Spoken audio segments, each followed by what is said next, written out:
was an amazing story. I was walking with him through Bond Street, and I was just thinking about our finances. So I said to him, well, I mean, we don't have much money right now. I was just saying to him, they may have a little bit of a problem as we are coming. And he looked at me with such fury, and he said, really? He said, little left. He said, how much is left? He said, well, I mean, I checked into my pocket and I had, I don't know, 50 pounds or something, and 50, 60 or something. And then I said, that's all. I said, well, I mean, I also have my credit card, which I can pull out a little bit more. Just, I don't know how much credit they will give me, but that's all we have. I said, okay. And then we were just walking by, and we were just passing by this watchmaker. What is the name? Cartier. Bvlgari. Okay. Bvlgari, exactly, okay. Bvlgari. Okay. So we were just passing by Bvlgari shop, and then he said, "Oh, really?" And I said, "Okay," and they just walked into a Bvlgari, and he was just looking at the watches and everything, and then he said, "Oh, this is a beautiful one." He said, "Give me your 50 pounds," and then I give him, and give me your credit card, and we just empty everything. It was exactly the last amount of credit that I had available, and the last 50 pounds, and that was it. And they give us a discount or something, because it was just enough. It was just exactly the amount, but I think we gained a little discount because we didn't have enough for it. With my 50 pounds and everything, just catch it up just exactly. And there was a little bit left, and they said, okay, that's it. And then we came out of Bvlgari, and he kept his new watch, he put it on himself, and he gave me his old watch that he had. And he said to me, well, now we have no money whatsoever. Let's keep walking. No, nothing. There was a little bit before. Now you have no problem. You have zero. And that was it. And honestly, it was such a... Were you angry? Were you angry? No, I wasn't. I wasn't at all. I was like liberated. Honestly, I mean, well, first of all, because I adore this man completely. Okay. And it's just I mean, I have gone through everything with him. So it's like, and I knew the way he did it, the spontaneity of the matter, it didn't contain any trace of anything. So pure wildness. It's like a kind of, don't you ever worry about this garbage. This should never be your concern. And to prove it is that we have very little. And he said, now you have nothing. And let's keep walking. And we just continued walking through Bond Street. And that was it. And we lived, and we are here still. Well, what about, did you not go for afternoon tea to... Yes, we did. We were walking from Bond Street. I think there is a tea shop there. And we just sat down there. Fortune Mason could be. But I think it was on a smaller one, actually. Okay. Just before Fortune Mason. But there was one there, and we just sat down there. We just have tea, and we didn't discuss anything about this thing. It was like a fact, and I didn't need to inquire anything on the matter, and my heart was totally clean. I had no feelings. Well, before I was a bit worried, not really for myself, but, for him. And I was totally clear, and I was fantastic. Let's keep moving. Life is amazing. In order to cure in Murid, who is still confused about what is going on in this world, and just to kind of purify his heart in the most perfect way. Nothing could be more subtle. Nothing could have been done with so much excellency, with so much touch, even though he was brutal, in asking me absolutely everything. But it was done with such sweetness that I did it so willingly. It's like, for God's sake, anything you want. And I realized that, what nonsense am I talking about? How did you pay for tea? He paid for it. He didn't spend his money. He just spent mine. It was beautiful. And no, it was beautiful. It was, I mean, every moment I remember that thing is just a blessing. And there are things in that narration that they cannot be described, which is how he dealt with me, the way he was looking at me with such a degree of you know, pity and rahma, and my dear little boy, don't you worry. You know, it's that kind of thing. And it was assuring at the same time that he was kind of violent in a way. You know? It was the most delicious piece of teaching you could possibly receive. And I tell you, I got vaccinated from that disease. And when the shadow of it comes in nearer in the boundaries of my existence, I just completely reject it. I don't let it come in, even close to me. It was an amazing piece of teaching. It's one of those things that it's like an old way, you know, like the stories that you will hear from these Chinese masters teaching their students. You know, it was really all about that. Is a man with wisdom teaching some ignorant fellow who still he thinks he knows something, he doesn't know anything. It was of that nature, and it was sweet. How do you feel when other people around you stop? I'm sure you can, like, even if they don't mention that they're worried about money, you can probably pick up on the fact that they have the anxiety about money. How do you feel about it at that point? Well, I mean, I realized that this is something that I have been myself the victim of. So with Rahma, because I understand how it feels, but there's nothing in it. There's nothing in it. It's a truly Allah feeds you and keeps you and holds you and in every conceivable way. Anxiety is not something to do with the situation. The proof of it is that in the middle of the mosque, in the having nothing, you can completely overpass the situation and feel rich. And it's to do with your state, the state of your heart. And that's what Sheikh changed in me. He changed the state of my heart, and he said, don't you ever consent yourself with this. He said, Allah is generous. And there was not a long teaching with it. I tell you, this is the amazing thing, is that everything was said in that act of saying, don't be pathetic, just get rid of everything, and now you have nothing.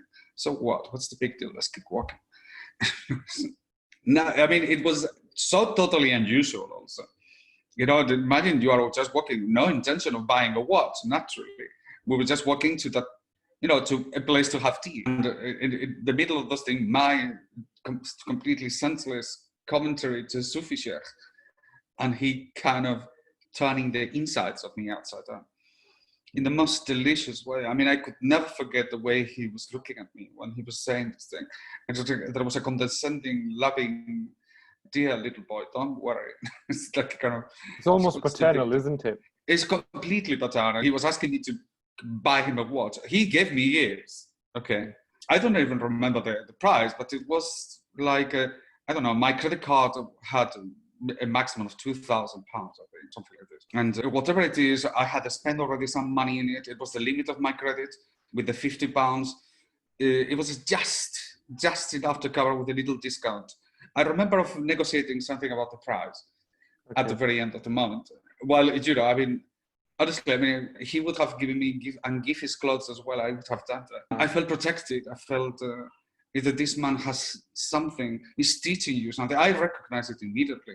And I felt like bad for saying that. He said, how can you dare to say that? Have you not learned anything being with me?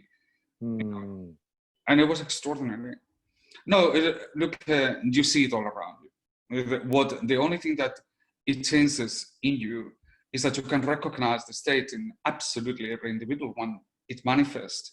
And while for many of them, it's hidden because they think it's part of the rationality, the reality of things. This is what it is. They are not capable of understanding that this is a state that they have fallen into. But when you are cured, all these things become visible to you, and you can recognize that this poor man, his heart is still engaged. He has not detached himself from it. And that will allow you to definitely, if you want, if your business is to help him, is nothing to do with the situation. You give him back the money, he will continue with the sickness. You realize that what you have to change is his heart. You have to do it with different things. You do it with your eyes, you do it with your presence, like Shaykh Umar did. You did it with the absolute sense of peace, that you don't panic and everything will come together. And it's in that sense of peace, of peace, that the person will be able to recover from that situation, and the things come, they go, and they go up and they go down, and they keep moving, and it's all part of life. Amazing. So I'm glad that the people have spoken about it, because I consider it one of the greatest stories that has ever happened to me. Because now, like with this pandemic and everybody losing jobs and everything, you just have to go on Twitter and everybody's talking about their mental health, about how their mental health has been affected by the loss of income, and there's no money coming in, and they're all just in a state because everybody still manages to continue surviving. One thing is the amount of material wealth that you have at your disposal at any given time. Yeah. When you have my age, you have gone through everything. There's a lot of money and a little bit of money, nothing, and this and several times in your life. It's something that is part of the existence, and there are some times of expansion, constrictions, and all that. They all carry with themselves a sense of understanding, but none of this thing is wealth. Wealth is a different thing. Wealth is the sense that you possess of recognition of the things that you already have, the value that you have to the things that you already have. Poverty is the recognition, the awareness, the domination of the things you don't have. At every given time, you have X amount of things that they are in your possession, but just you don't value them. I mean, it's ironic that the most anxious people are the people in the West who live in complete everything. And you go to Africa, these people don't have anything. But they don't suffer from the same kind of things. They may not have, but the anxiety is a different thing. Wealth, as explained by the Sufis, is content with having nothing. Now, this is something that you can say, but you will not understand until you embody it. It's to recognize, to be content with having nothing, is to recognize, to be content with a glass of water, is to be fully satisfied with all the drinks of the world. If you can just drink that simple thing and just enjoy it, then you feel rich. You can enjoy the things that you have. You can enjoy the things that you take for granted, like breathing air. And honestly, you can feel completely, fully enlarged by the feeling of it, by being alive, enjoying the fact that you're being alive, but enjoy it. The very thing that you want to obtain when you buy things, that enjoyment, it can be achieved with nothing, with very little. Is the higher of on the things that you possess. Is to be able to appreciate your health, to be able to appreciate the company, the food. But I mean, a grain of rice, that you can take a grain of rice, you can put it in your mouth, and you can feel the immensity, like the greatest of all the meals. And this is a fact. This is something that everybody can achieve. And so you can obtain from a meal like the most delicious meal, and all you have eaten is a bowl of white rice. Now it's the what opposite. The Westerners call gratitude. They really talk about this as gratitude, don't they? I mean, all this kind of new age psychology, they talk about getting into a state of gratitude. That's right, but it is true. If you thank Allah for what you have given, that thing changes. It carries with itself, it provides meaning, satisfaction, fulfillment.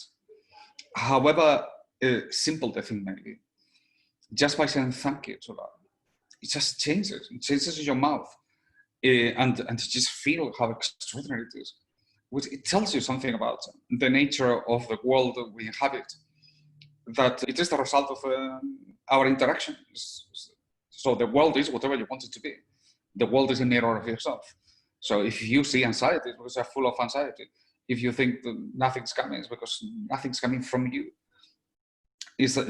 What you see in front of you is the result of your state. And that is liberating.